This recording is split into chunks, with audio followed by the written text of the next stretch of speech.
The Grimaldis, a noble house made of the stuff of fairy tales. Monaco's princely house has gifted the world a century of love and celebrated dream weddings. Tragedy and scandal, however, have rocked their lives. The Grimaldis have attracted the media and just can't be rid of the paparazzi. Over more than 700 years, they've ruled over their glamorous Mediterranean city-state, a warrior clan stemming from Europe's richest noble dynasty. What is the secret to their success? Will the Monaco fairy tale last? House of Grimaldi, noblesse oblige.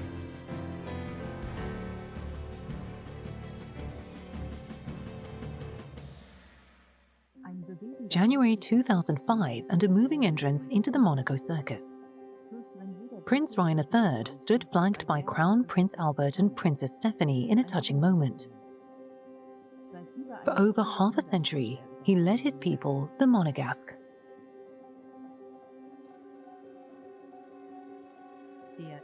Meanwhile, the eternal prince was terminally ill, with there also being strokes of fate to have broken him.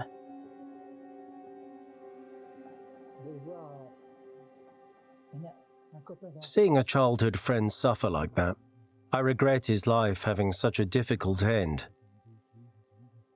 Severe illness and the well-known issues with his daughters, who didn't fulfill his expectations of them. I have the impression his soul suffered at his life's end. He'd never got over the loss of his wife either. That deeply touched me.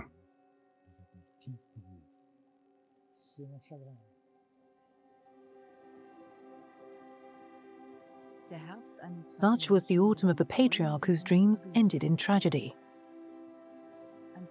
Here was a prince who seemed to have it all. Grace Kelly was the glamorous princess to give him beautiful princesses and a crown prince. The Mediterranean princely family was every photographer's darling, making people's dreams. It all began here, at the beginning of the 50s. The Mediterranean Principality stood away in slumber from the huge developments after the war. Tourists were not to be seen, and the economic miracle was yet to pass. In 1952, a multimillionaire set up on the Monaco coast, Greek shipping tycoon Aristotle Onassis. He and Prince Rainer were to become friends and business partners. Onassis knew Monaco lacked not only finances, but also an attractive profile. Grimaldi land needed a princess of stature. Per Onassis, a Hollywood star like Marilyn Monroe would fit the bill. However, American world stars didn't meet up in 1950s Monaco, but did at the Cannes Film Festival, nearly 40 miles away in France. In 1955, a newly crowned Oscar winner came calling, Grace Kelly, beloved for her charm, elegance, and subtle 50s sex appeal. Ich habe das Gefühl, wir erleben heute Nacht noch die größte Sehenswürdigkeit der Riviera. Ich spreche vom Feuerwerk. Das haben wir gehört. Mir war das nicht von vornherein klar. During the Cannes Festival, the film star stayed at the Hotel Carlton. If only the Hollywood queen would be convinced into calling in on Prince Grimaldi of Monaco, that would have been the stuff fairy tales were made of. Not to mention the front pages of the tabloids. A reporter for a French magazine gave the prince's search for a bride a helping hand. A Paris Match journalist arranged everything. The meeting between actress Grace Kelly, who just visited Cannes, and Prince Rainier, still a bachelor. That was this reporter's idea.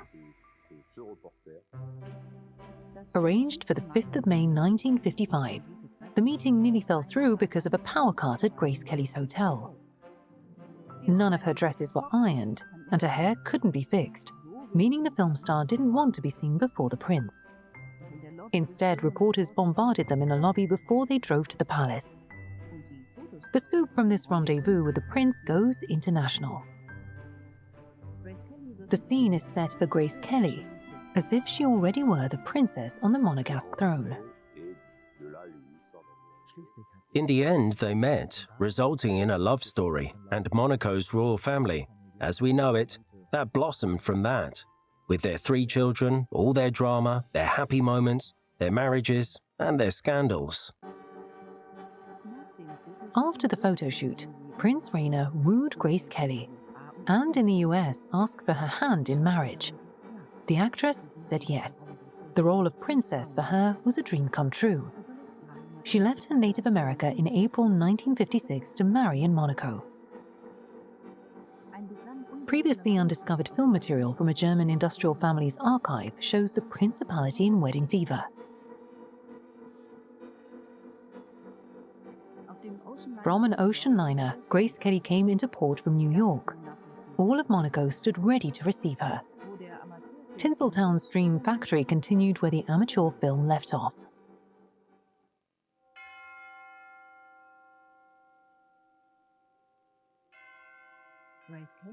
Grace Kelly in her new role as Princess Grace Patricia. Hollywood studio bosses contributed a remarkable $8,000 towards the wedding dress. It was Prince Rainier's idea to sell the family event like it were Technicolor film. Television was also involved. About 30 million viewers watched it in Europe alone. Monaco resident Rolf Palm witnessed the princely wedding through his television in Germany. Although delayed by 2 hours, the broadcast was almost live for that period. Rainier and Grace's wedding was therefore a sensation, of course, being one of the first great televised events. You have to cast your mind back to the 50s, when TV was still in its infancy. It actually was the first time a really huge, sensational show was broadcast around the world. Then, of course, it was exactly what struck a chord romantically with millions of people. A prince marrying a princess from the movies. You can't get more beautiful than that. However, for Rainier, there was a dampener. Journalists, the jet set and industrialists did accept his invitation, but European nobles were conspicuous by their absence. Also invited to the wedding in Monaco were the Guelphs, a German noble family, who were providing Germany with kings when Monaco was still a fishing village. Today, through the marriage of Princess Caroline Grimaldi with the Guelph Prince Ernst Augustus of Hanover, both are related. At the time, however, the Grimaldis were deemed anything but socially acceptable by the old nobility. So our family had absolutely nothing to do with Monaco or to a prince now marrying such a Hollywood diva. That was that.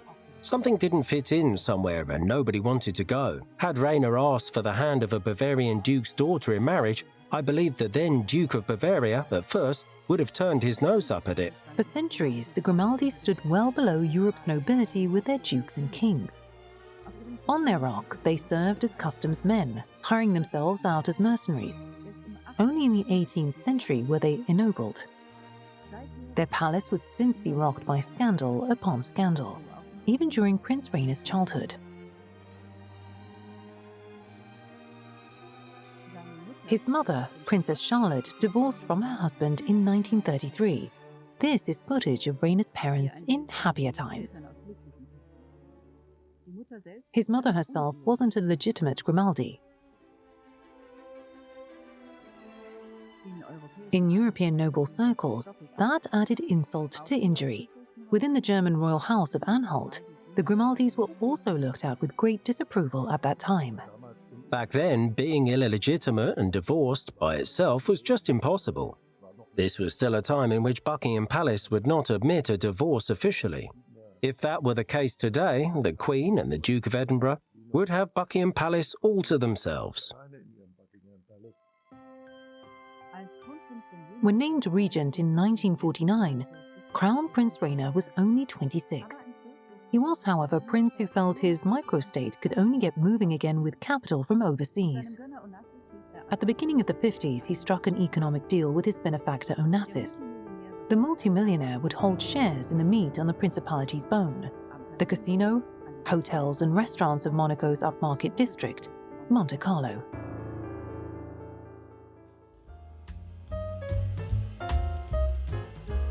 It's only with Grace Kelly, however, that glamour arrives. The Oscar-winning movie star and the European prince, a fairy tale seemed to come true, with many wishing to play their part. The Grace Factor drew American stars to Monaco. Here is Frank Sinatra visiting the princely family. High-class tourists in Europe's jet set followed, letting casino balls roll and cash registers ring.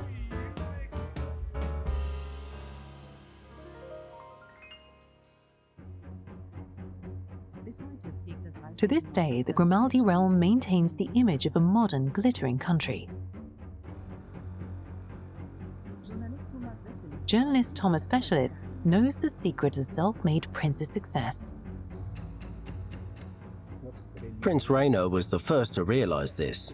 In the 50s, the press and also new media were exerting their great power. He worked this very, very smartly and with sophistication, I'd say. Monaco, in fact, is a media and advertising product, the fruit of clever investment.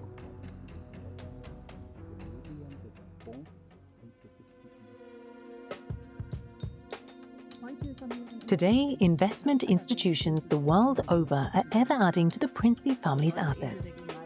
Above all, the Grimaldi cash cow is real estate. With a state less than a square mile in size, space is, of course, a scarce commodity. The family controls the majority of its real estate via a stock corporation, affording them access to large sums of money at will. The Grimaldi family are estimated to be worth €2 billion. That's capital alone, not taking into account property, art treasures, jewellery, and so on, all of which they have. The Queen, though, is the richest of the monarchs, but I don't think she could raise €2 billion.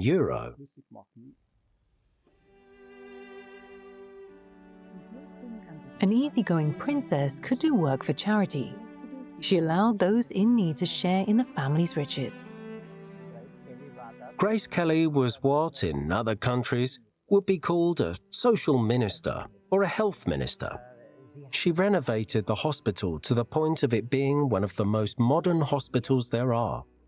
She took care of social concerns, having put into place a geriatric care plan.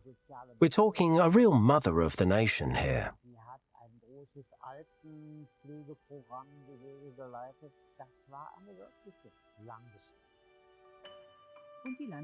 This mother of the nation would soon bear her prince's offspring. Princess Caroline was born on the 23rd of January 1957.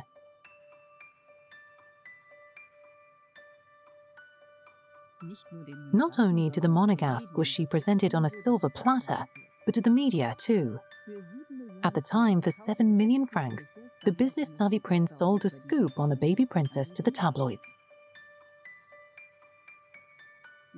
The ghosts he evoked here would later haunt his children.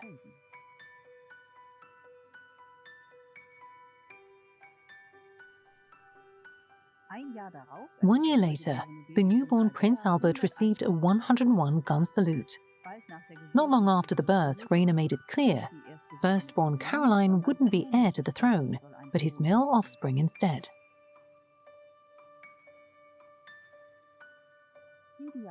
7 years later came Princess Stephanie. She would only be third in line to the throne. Her blue-eyed girl role was, however, secure. The family peace still seemed to be intact at the beginning of the 70s, as these holiday pictures of the princely family in southern Germany show. She continued to maintain an open relationship with the media, even providing very private insights to a Munich tabloid journalist.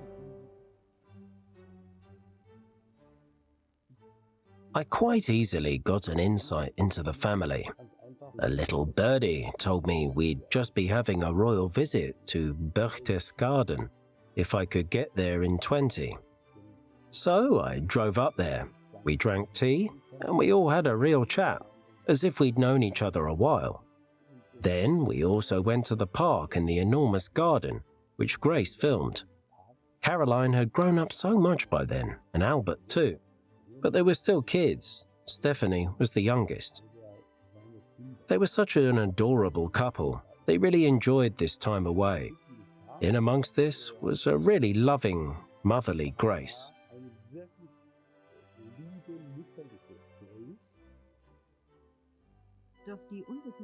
Still, the princess's carefree stance wouldn't last.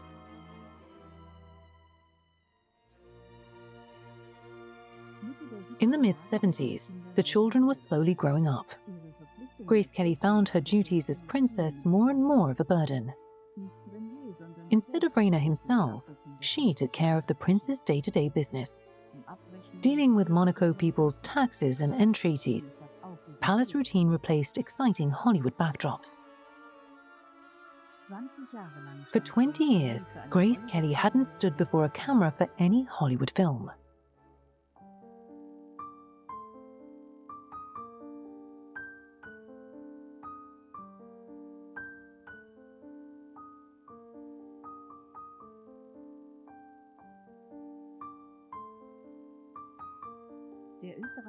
Austrian cameraman Karl Koffer noticed back then that she didn't give up her film career all that willingly. It went without saying that she'd still get offers. People were convinced, however, that a princess, as a ruler, as it were, couldn't kiss other men. This happens in films sometimes, which wasn't desired. Either that or she'd immerse herself in another role, and they'd only give her a prince-like part.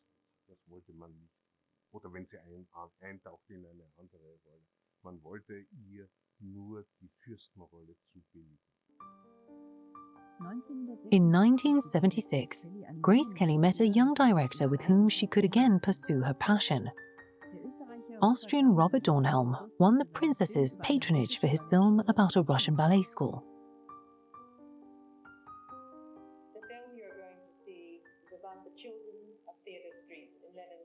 Dornhelm, the director, witnessed the transformation of the princess before the cameras, from Princess Grace Patricia to actress Grace Kelly once more. When we were first shooting, I was naturally very nervous and said, "Your Highness, it's hard for me to communicate." She then just said, "Just call me Grace." To which I said, I can't go. "Hey, Grace, do another take." That wouldn't fly at all. And she said, "Oh, please, it's easier for me and for all of us when we're working because I'm not the princess here, but the actress." She'd regained her appetite for acting. The princess also wanted more freedoms for her eldest daughter. She sent Princess Caroline off to Paris to study, for her to learn of a world away from the principality. The princess had her digs on the Avenue Foch, where she didn't go unnoticed for long. Photographer Xavier Martin got to know her in 1974. I remember her walking her dog on Avenue Foch, so I spoke to her and asked if I could take a few photos. She said to me nicely, "No problem." I then took these photos and offered them to a Paris news agency, and to my great surprise, they sold themselves very well.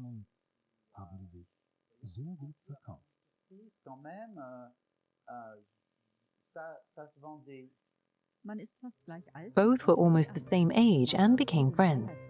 Martin could sense the princess yearning for freedom.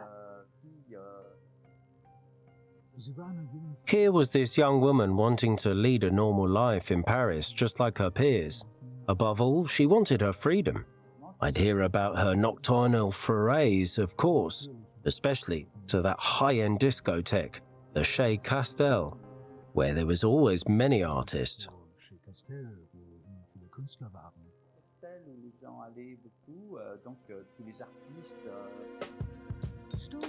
Such was the high drama of a young princess. The first paparazzi were already swooping in on her nightlife, not to mention on a princess's love for Parisian playboy Philippe Junot. When I was first invited to hers, Caroline was still single, but Junot was there suddenly, the paparazzi with him. She couldn't leave the house without having 2 or 3 motorbikes chase her, being photographed and filmed in all manner of situations. That was a major irritant, and she felt very unfree. Princess Caroline wanted to marry him. The princely couple was shocked. Nobody was sure of Philip Junot's livelihood. Rumour had it was from construction. In the summer of 1978, her parents relented, giving the couple their blessing. The media also had their part to play in this Grimaldi wedding. The fact that she married Junot has something to do with her wanting to be with a man in whatever way without at once inventing an affair whenever she glanced at one. For the sake of peace, I notice, at least from onlookers, paparazzi and the speculation that came along with it. She just went into a marriage that may have been false. But at least photographers' speculation and their constant harassment were at an end.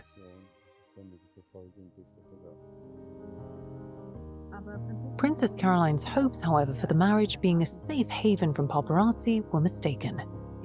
The newlywed Junot himself betrayed his nascent joy during their South Seas honeymoon. The fact is, he marketed Caroline in secret. Then came the honeymoon, and it went like this. He gave the paparazzi orders, doing business at his own expense. She wasn't to know a thing about it. Maybe that meant those were the traumatizing moments for her.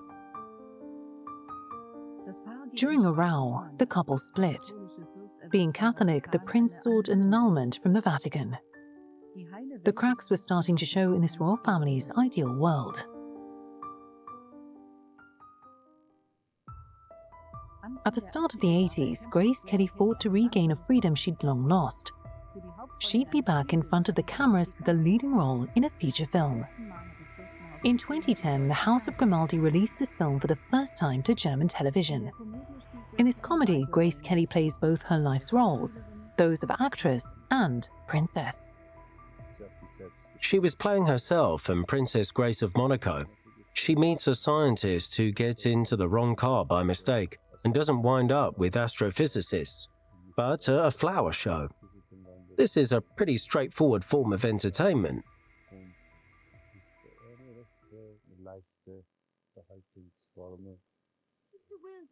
How are you doing? Well, I still have some problems, but Very interesting. Oh, I think it's lovely.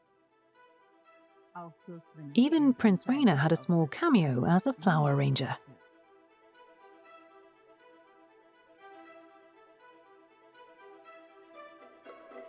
Initially, the comedy was to be shown exclusively to Monaco's people during a gala.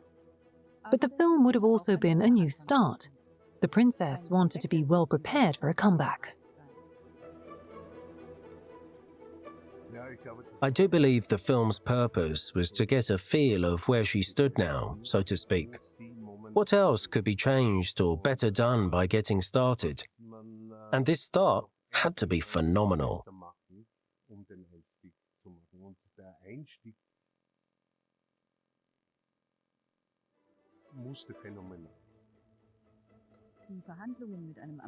Negotiations with American television were near success, but things turned out quite differently. Mid-morning on the 13th of September 1982, Grace Kelly was driving home to the palace with Princess Stephanie when she went off-road at a hairpin bend.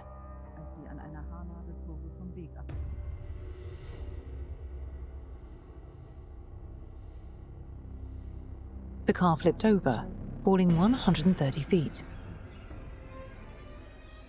Monaco's people would linger in uncertainty, hearing nothing of their princess's and her 17-year-old child's fate.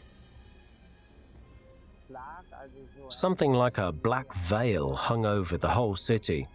Somehow it was strangely quiet. It was all a little gloomy. I'll never forget the moment the news came through at 10:30 at night that Grace had passed away. The casino lights went out downstairs, which had never happened before.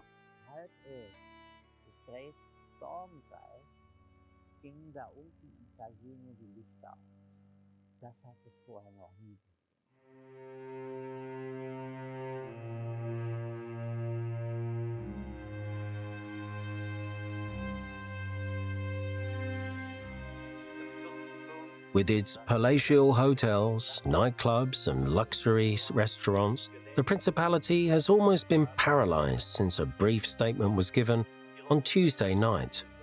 Her Highness, the Princess Grace, has died of a brain hemorrhage. Everything has changed since. Everything's now different and will never be the same again. Princess Stephanie still lay in hospital, but would recover from her injuries.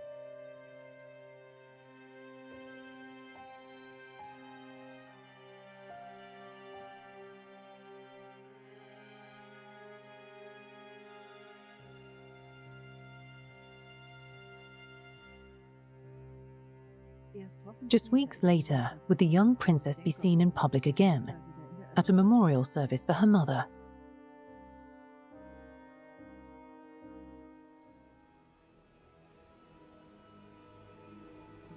Because no exact explanation for the accident would be forthcoming from the palace, the press invented stories, speculating that the underage princess was at the wheel at the time. Being in amongst that is dreadful. When your mother dies, never mind how or what. Stephanie had a great cross to bear. That means, however much you speculate, if you wanted to act in her best interest, you should leave things be. The princess's pain became rebellion. Within the family, teenage Stephanie was regarded as erratic, dropping out of several courses. In one of her few interviews, she mentioned wishing to be known as more than a princess. People should recognize I've not come out of a fairy tale, but I'm a person instead, just like everyone else. She fancied herself as a pop star, and in 1986 landed herself a surprise worldwide hit single, Irresistible.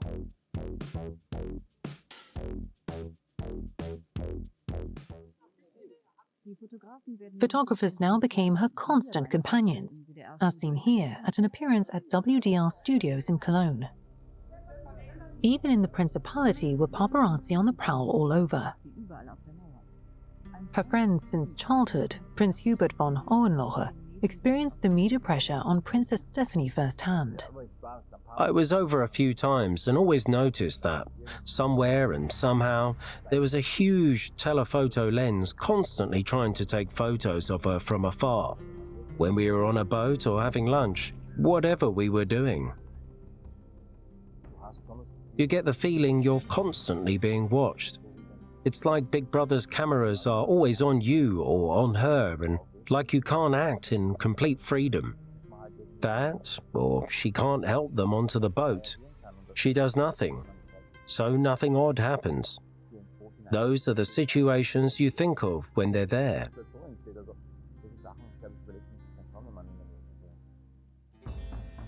Much to Prince Rainer's chagrin, Stephanie now gave the media plenty of fodder, plunging into up-teen affairs with men, preferably commoners, including a gardener, a croupier, and an artist. In 1995, she married her bodyguard, a fishmonger's son. Front pages covering the princess's flashy wardrobe and affairs helped the European tabloids increase their readership. Princess Stephanie found public attention and her noble duties a growing burden.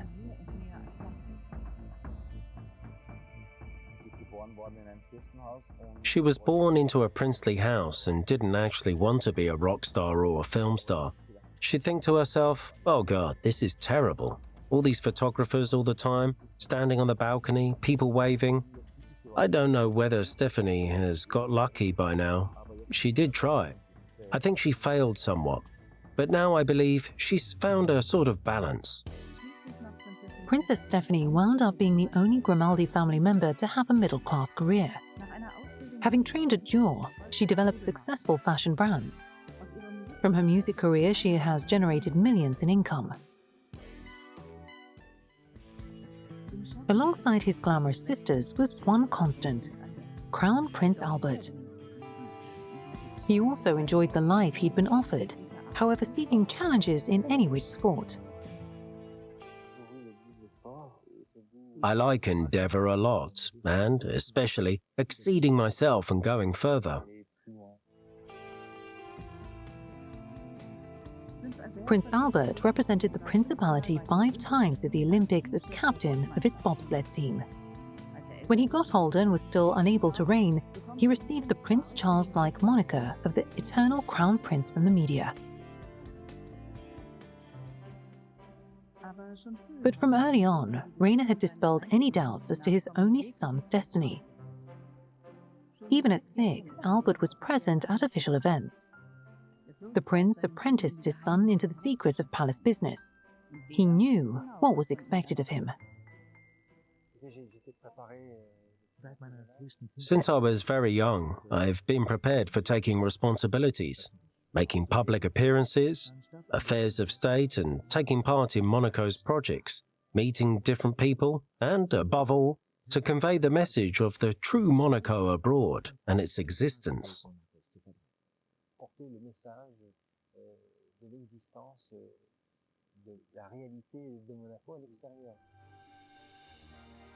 This meant Albert became Monaco's de facto foreign minister. He got involved with the Third World, establishing diplomatic and economic relations. At the end of the 80s, however, evidence emerged of a power struggle within the House of Grimaldi. Succession to the throne was disputed among the siblings, with Princess Caroline also accepting responsibilities after her mother's death. She dutifully discussed it in this interview. This is how I define a princess's role. It's a title almost like any other. It's our job to continue with a tradition that's over 700 years old. Since 1983, second husband Stefano Casiraghi had been standing by her side. The son of an Italian entrepreneur, he was deemed ambitious. It said he told journalists he could see himself one day becoming Stefano of Monaco, which wasn't necessarily to the princely court's liking. Still, the couple gave Rainer his first grandchildren and possible successors, Andrea, Charlotte and Pierre. Stefano Casiraghi wanted to put his family in the media spotlight. In 1988, he asked Karl Lagerfeld to create a photo collection that caused quite the stir.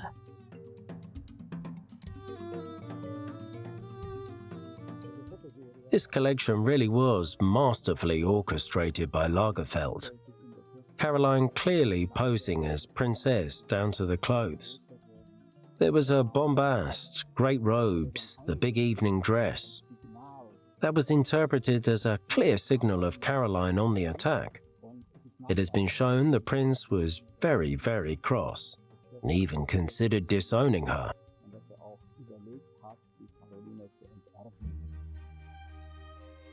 Others considered the power struggle a media stunt, purely for a glamorous Lagerfeld production. This photo artist was friendly with all the Grimaldis, warmly received at their annual Rose Ball. On the 3rd of October 1990, the princely family was again struck by tragedy. Stefano Casiraghi was practicing his favorite daredevil sport. This would be his last speedboat race. That day, sea conditions off Monaco were perilous. Casiraghi's boat capsized at over 90 miles an hour.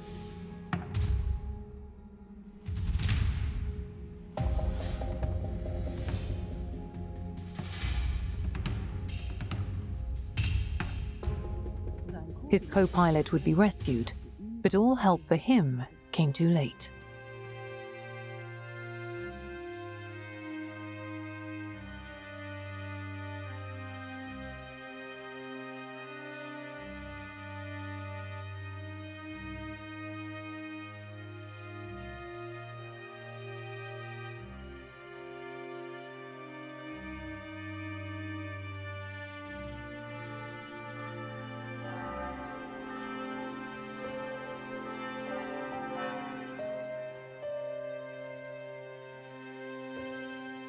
A distraught Princess Caroline retreated from Monaco, seeking solace and seclusion in a country village house in remote Provence.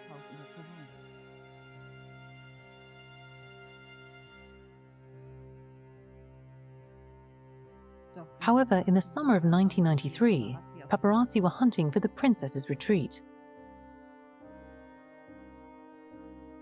They took photos of her children from her marriage to Kasaragi and speculated as to a new relationship. The princess was horrified. Since this breach of trust, Princess Caroline has been swarming European magazines with complaints. She also turned to the European Court of Human Rights. In 2004, this court of last instance ruled that snapshotting Caroline violated her rights to privacy. This verdict hit the tabloids that once helped establish Grimaldi glamour. When spirits are invoked, you sometimes can't be rid of it. Principalities sought legitimacy via the media, with whom Rainer worked. He called the media and these spirits, and as far as he was concerned, he was rid of them, but they lingered in his children. That was because, of course, the media kept pursuing them and investigating their private lives over and over. In 1996, top society reporter Michael Greiter caught wind of Princess Caroline's new relationship with the Guelph Prince Ernst August of Hanover, the sensation. This was because it was a major German noble, an even better-known individual gracing front pages all over Europe. It was a super scoop for a society reporter to get their hands on.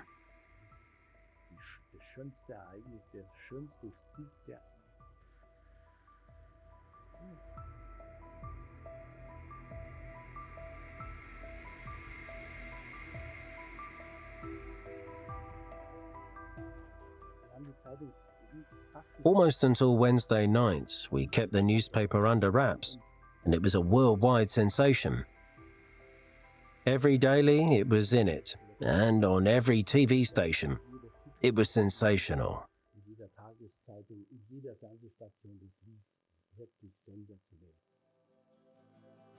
Not long after, the wedding between the Guelph and the Grimaldi was held.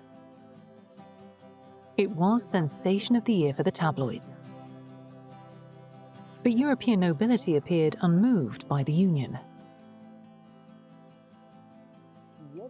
My brother's present relationship with Caroline, as I see it today, is 20 years too late, of course.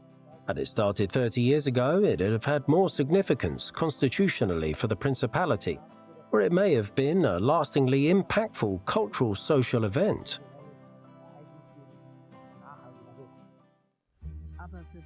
Prince Rainer, however, saw a long-harboured dream of his fulfilled, the joining together of the Grimaldi dynasty with old-world nobility, the same not to dignify his wedding to Grace Kelly with their presence.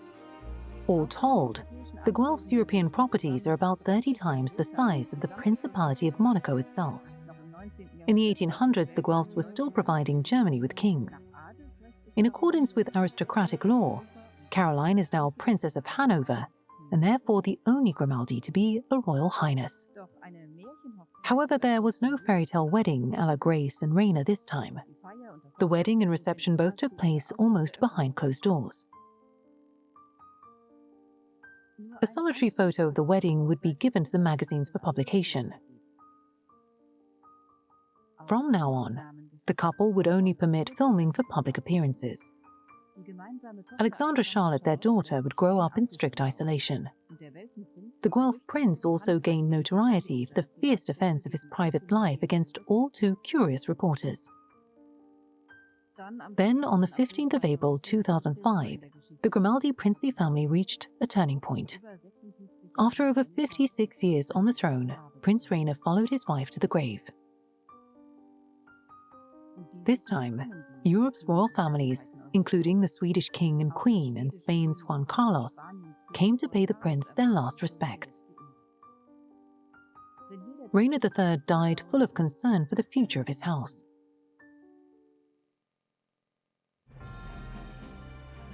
His successor, Albert, hadn't fulfilled one of his father's greatest wishes, for him to marry a princess for his country. For many years, Albert enjoyed himself as a playboy prince, being seen with one beauty or another sometimes and fathering 2 illegitimate children. Each of his lady companions attracted the media's full attention, and that of Monaco's.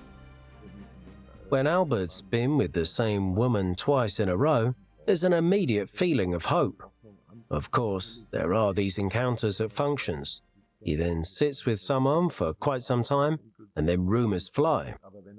Of course, everybody's hoping there'll be a nice wedding. There has been a most promising candidate, former Olympic swimmer Charlene Wittstock, a South African of German descent. Since 2006, she has been at the prince's side on official occasions and seems to many to be Grace Kelly reincarnated.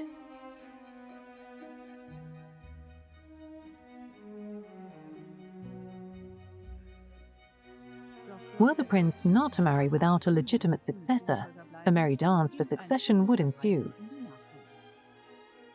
First in line were Princess Caroline's two eldest children, Charlotte and Andrea Casaraghi. However, being the children of a commoner, they'd have to be ennobled first. The daughter from Caroline's marriage to Ernst August seemed already destined for the throne instead. By 2010, media had been speculating about her parents' marriage difficulties. Since summer 2008, Prince Caroline has most often been seen in public without her Guelph prince, fueling further rumour. Stephanie's children are rather seldom seen, and Albert's only children are illegitimate. At most, we get to see Caroline's eldest children, Andrea and Charlotte. It seems Caroline's already preparing her children to inherit. There are unmistakable signs of it at Monaco's public events, like those Rose Ball, where her children are very much present. They've already taken on their duties as future prince and princess.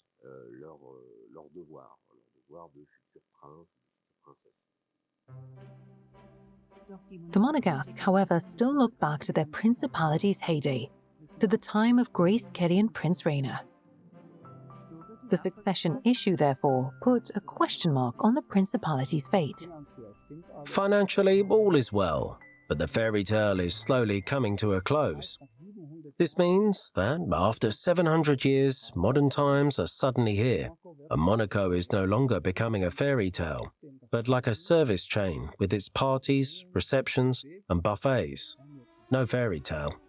Monaco, however, does need a fairy tale. Its marriage of marriages began with the entertaining blend of noble tradition and modern-day Hollywood glamour. In the past, Grace of Monaco's glamour drew stars, investors, and the international jet set to this rock of a state. For their dynasty's success story to endure in the 21st century, the Grimaldis clearly need a new, glamorous firework.